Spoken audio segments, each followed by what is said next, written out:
When I came here to do my first film, I was 30. So it wasn't, and you know, I'd been studying for a while and I'd been acting for a while in Australia. I have a real, genuine appreciation for what's happened to me and what is continuing to happen for me. And I don't take it for granted. And if it goes tomorrow, I'll always think, wow, that was great. I never expected to have it. So I think that's part of it. And also, I genuinely love what I do.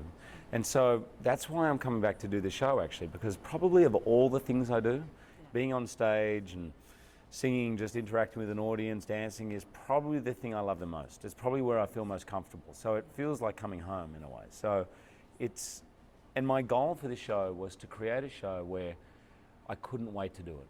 So I never wanted to feel like, oh, I need a, I just don't have the, like, oh, I have a spare day, let's go and do that. Right, and it comes across, you can totally tell. Right. Tell our audiences who haven't seen the San Francisco show, Yep. what can they expect from Hugh Jackman in concert? Well, Hugh Jackman in concert is going to be a fun night.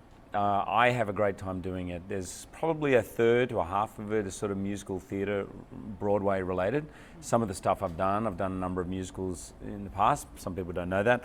So some of the things I've done, like The Boy from Oz, like Peter Allen makes a comeback. Some of the things I've wanted to do, like some of the great musicals. And then some standards, some rock and roll. I tell a lot of stories. Everything is personal. Everything's related to something part of my life. I show very embarrassing photos of me and footage of me from films and things like that. So it's genuinely, it's a very personal night, I would say. I like to kind of just open up and show you, you'll get to know who I am by the end of the show. Well, I'm really looking forward to seeing it. And people have been saying this, and in the best possible sense, that you are a bit of a throwback for a young actor. There's something about you that is a bit like Sinatra. I love you said young actor, thank you. But there is something about actors of your generation don't usually do this. Right. There's something of Sinatra and something of Bob Hope, and I'm thinking, of course, about you hosting the Oscars as well, Right, yeah. which I've covered them. I know it's not an easy job to host them. Right. Is this something that was always part of the plan when you were growing up? Did you watch a lot of those guys? It wasn't the plan. To be honest, my plan when I was a teenager was to have like the equivalent of Matt Lauer's job on the Today Show. I thought, that's a great job. He travels, meets people, you know, he's done at 11 a.m. It's all good. I still want that job. If you get it, let me know Yeah, how. I heard he's wrapping up, right? No.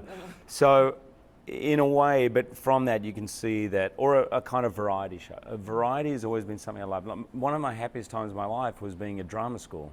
3 years where in any given day you would do circus school, Shakespeare, singing, scene study, you'd have a show at night, like changing that. For me, that is what I've always loved. And in Australia, you can't specialise because you can't have a career. It's too small an industry. You have to do a bit of everything. So it kind of really played into that for me. And when I got here, I didn't think Wolverine would be the first thing I'd get cast in. You know, I was like, great. And so I was kind of surprised that for a while those were the movies I was getting. So I tried to do different things. And my very vague theory of how to do this, because no one really knows how to have a career, but is to try and open as many doors as possible. Not only for a career, but I think just for who you are creatively. You need to keep pushing yourself. That's what works for me.